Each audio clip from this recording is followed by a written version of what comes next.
ഈ ഇടതുപക്ഷത്തിൻ്റെ പ്രതിനിധി അദ്ദേഹത്തിൻ്റെ സംസാരം കഴിഞ്ഞപ്പോൾ ഞാനിവിടെ നോക്കുമായിരുന്നു, വല്ല ഓന്തും തൂങ്ങിച്ചാകാൻ വേണ്ടി തൂങ്ങിക്കിടപ്പുണ്ടോ എന്ന്. കാരണം ഓന്ത് മാറുമോ ഇങ്ങനെ? ഓന്ത് പോലും മാറൂല്ല ഇത്തരത്തിലുള്ള നിലപാടില്ല മലക്കം മറിച്ചിൽ.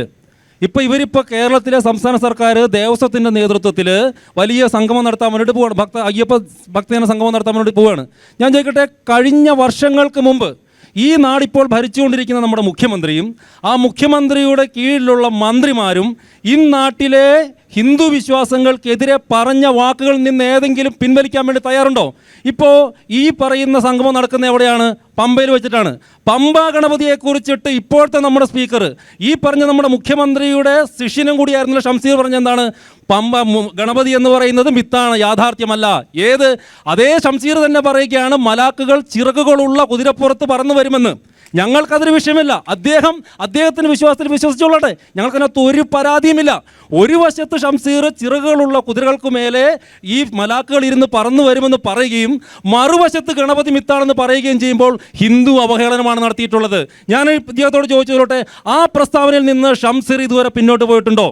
രണ്ടാമത്തെ തന്നെ ചോദ്യം, നമ്മുടെ മുഖ്യമന്ത്രി തന്നെ പറഞ്ഞത്, ഞാൻ ആ വാക്ക് പറയാൻ വേണ്ടി ഉദ്ദേശിക്കുന്നില്ല എങ്കിലും പറഞ്ഞത്, ശബരിമലയിലെ തന്ത്രിമാരെ ചില അബദ്ധസഞ്ചാരങ്ങൾ നടത്തുന്ന ആളുകളാണെന്ന്.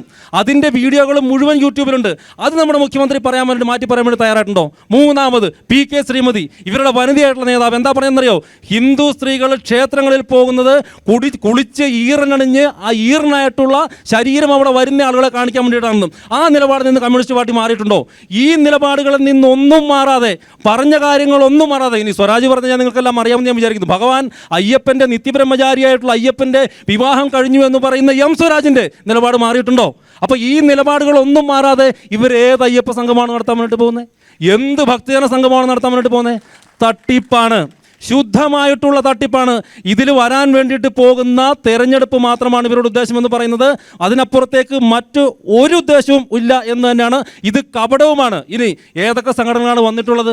പന്തളം കൊട്ടാരത്തിൻ്റെ നിലപാടെന്താ? പന്തളം കൊട്ടാരം പറഞ്ഞിട്ടുള്ളത് അവർക്ക് ഭക്തർക്കെതിരെയുള്ള കേസുകൾ പിൻവലിക്കാതെ അവർ ഈ സംഗമത്തിൽ പങ്കെടുക്കുന്നേ ഇല്ലെന്നാണ്. ആരാധ്യനായിട്ടുള്ള വെള്ളാപ്പള്ളി നടേശനും അത് തന്നെയാണ് പറഞ്ഞത്. സ്വാഭാവികമായിട്ടും ഒരു സാമുദായിക സംഘടനയുടെ നേതാവ് എന്ന രീതിയിൽ അദ്ദേഹത്തിന് ഇതുമായിട്ട് സഹകരിക്കേണ്ടി വരുമ്പോൾ തന്നെ അദ്ദേഹം പറഞ്ഞത് കേസുകൾ പിൻവലിക്കണമെന്ന്. കേസുകൾ പിൻവലിച്ചിട്ടുണ്ടോ?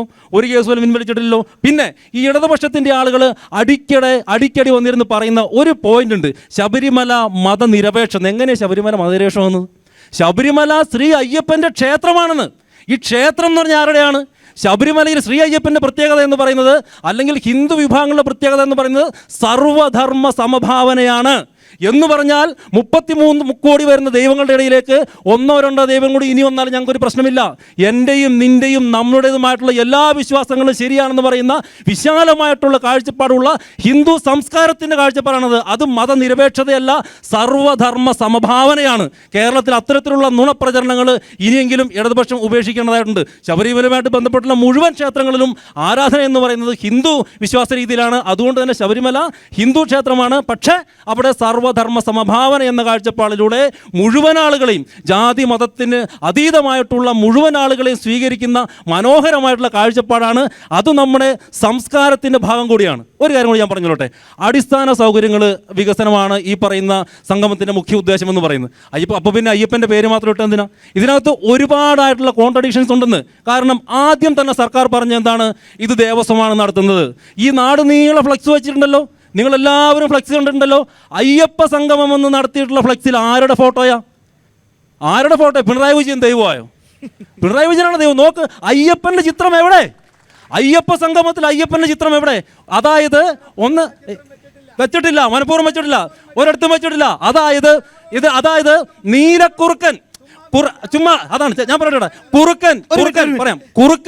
കുറുക്കൻ ദേഹത്തെ എത്ര ചായം തേച്ചാലും, നീലയോ ചോപ്പോ എത്ര പെയിന്റ് വേണമെങ്കിലും അടിച്ചോട്ടെ, പക്ഷെ മഴ പെയ്ത് കഴിയുമ്പോൾ എന്ത് ചെയ്യും? ഈ പെയിന്റ് അങ്ങോട്ട് പുറത്തു പോകും. അതേപോലെ കമ്മ്യൂണിസ്റ്റ് പാർട്ടി വിശ്വാസം എന്നും പറഞ്ഞ്, ക്ഷേത്രം എന്നും പറഞ്ഞിട്ട്, അയ്യപ്പൻ എന്നും പറഞ്ഞ് എങ്ങനെയൊക്കെ വന്നാലും അവസാനം ഇവർ പിടിക്കപ്പെടും.